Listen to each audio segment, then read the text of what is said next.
টিংখাঙত শিক্ষকৰ প্ৰহাৰত আহত হৈছে ছাত্ৰ। টিংখাঙৰ লেঙেৰীস্থিত মহিধৰ গগৈ জ্ঞান বিকাশ জাতীয় বিদ্যালয়ত সংঘটিত হৈছে এই ঘটনা। শিক্ষকৰ উপৰ্যুপৰি প্ৰহাৰত গুৰুতৰভাৱে আঘাতপ্ৰাপ্ত হৈ চিকিৎসাধীন হ'বলগীয়া হৈছে বিদ্যালয়খনৰ 10ম শ্ৰেণীৰ ছাত্ৰ। যোৱা 5 মে'ত শ্ৰেণীকোঠাত সামান্য অনুশাসন ভংগৰ অভিযোগতে বিদ্যালয়খনৰ কৃষ্ণ কমল বৰপাত্ৰ গোহাঁই নামৰ শিক্ষকজনে এছাৰি আৰু লাঠিৰে 10ম শ্ৰেণীৰ ছাত্ৰ নয়নদীপ চাংমাইক উপৰ্যুপৰি প্ৰহাৰ কৰে।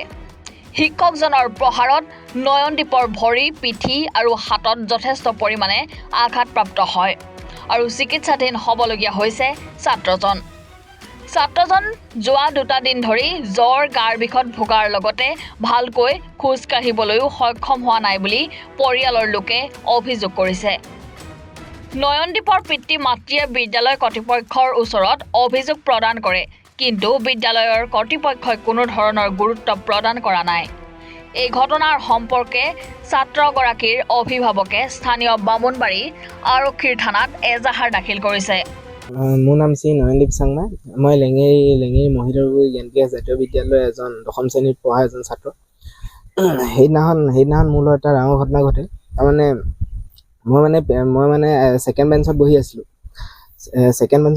তাৰে পিছপিনৰ দুজনক মাতি পিনে কথা পাতি থকাৰ কাৰণে বা বেলেগ কিবা কাৰণত ভুল হৈছে বুলি মানে কিবা কাণত ধৰিবলৈ দিলে। তাৰপৰা মোৰ মানে সিহঁতৰ বহীখন চাবলৈ পিছফালৰ পৰা লওঁতে মোক কিয় হাঁহি আছে বুলি কৈ মাতিলে।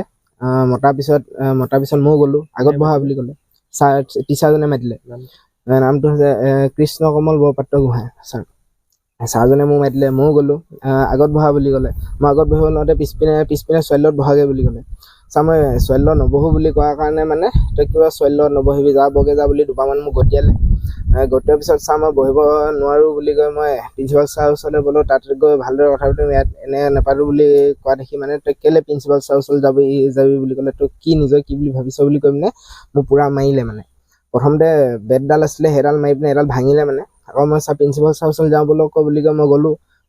ছাৰে মোক টানি আকৌ নিলে। তাৰপৰা আকৌ সেই অফিচ ৰুমৰ পৰা ডাঙৰ বেট এডাল আনি পিনে মোক আকৌ মাৰিছে। মানে প্ৰিন্সিপাল ছাৰ ৰুমতে ছাৰ আকৌ মাৰিছে। মানে যিজন টিচাৰে মাৰিলে তেওঁৰ নামটো কৃষ্ণ কমল বৰপাত্ৰ গোহাঁই। তেওঁ মানে আমাক খুব বেয়া ব্যৱহাৰ কৰিছে, মোক বেয়া ব্যৱহাৰ কৰিছে। তোৰ ল'ৰাই বোলে ভুল কৰিছে বোলে, তোৰ ল'ৰাক বোলে মই ছোৱালীৰ লগত বহিবলৈ কৈছিলোঁ বোলে, মাৰিছোঁ বোলে, তোৰ ল'ৰাক তই কি কৰিবি বুলি এনেকৈ কৈছে। তেতিয়া মই কৈছোঁ আপুনি এনেকৈ ল'ৰাটোক কেলৈ মাৰিলে? লগৰ ইটো অকলে বেয়া কাম বা কথা বতৰা পতা নাই নহয়, লগততো আৰু নিশ্চয় দুজনমান আছিলে, দুজনক বোলে আঁঠু কঢ়াইছে। ইয়াৰ ক্ষেত্ৰত পানিছমেণ্টটো অলপমান বেলেগ হ'ল। ইয়াক ছোৱালীৰ লগত বহিবলৈ কৈছে। ছোৱালীৰ লগত কিয় বহিবলৈ ক'ব? এটা 16 বছৰীয়া ল'ৰাই ছোৱালীৰ লগত কেনেকৈ বহিব? এইটোতো স্কুলত আগতে ৰুল থকা হ'লে বেলেগ কথা। মই তেনেকৈ ক'লোঁ। তাৰপিছত দেউতাকেও সুধিবলৈ গৈছে। তাৰপৰা দেউতাককো মানে একদম গটা মাৰি কেনে ঠেলি পেলাই দিছে। দেউতাকে চিৰি তললৈ পৰিছে আৰু আঁঠুকেইটাত দুখ পাইছে।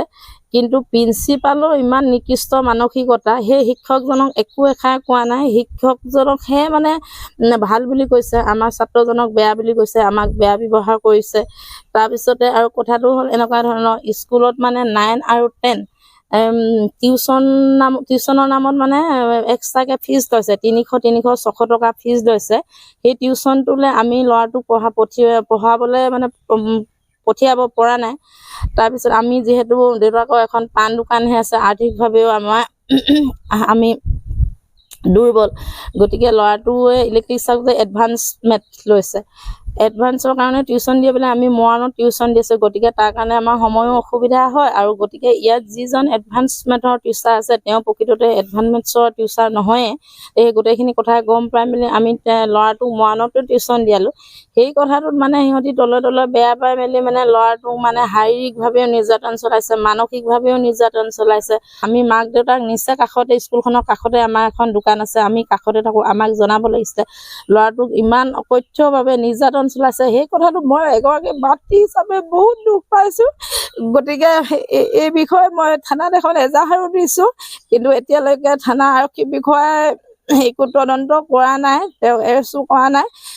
কিন্তু সেই মই যদিহে ল'ৰাটোৰ ক্ষেত্ৰত জীৱনটোৰ ক্ষেত্ৰত যদি কিবা খেলি মেলি হয় তেতিয়াহ'লে কিন্তু মই অসমৰ মাননীয় মুখ্যমন্ত্ৰী ডক্টৰ হিমন্ত বিশ্ব শৰ্মাৰ ওচৰলৈ যাবলৈ বাধ্য হ'ম। মৰাণৰ পৰা ৰাজু মিশ্ৰৰ ৰিপৰ্ট, এনি ভাৰত 24।